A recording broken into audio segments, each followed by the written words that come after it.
ସରସ୍ୱତୀ ହେଉଛି ବୀଣା ଦେବୀ। ତାଙ୍କ ବୀଣା ଦେବୀ ଦ୍ୱାରା ପ୍ରସ୍ତୁତ କୌଣସି ପ୍ରକାର ଆମେ ହେବା ଦରକାର। ତେଣୁ ପ୍ରଥମ ଗୀତଟା ହେଉଛି ମୋର ସରସ୍ୱତୀଙ୍କ ପାଇଁ।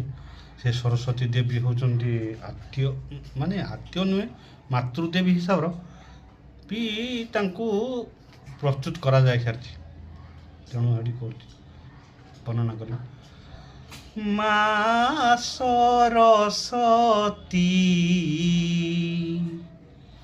ବିଦ୍ୟା ପ୍ରଦାୟିନୀ, ମା ସରସ୍ୱତୀ ବିଦ୍ୟା ପ୍ରଦାୟିନୀ, ପ୍ରଣତି ଘେନ ମା ପ୍ରଣତି ଚରଣେ ତୋହରି, ମା ସରସ୍ୱତୀ ବିଦ୍ୟା ପ୍ରଦାୟିନୀ।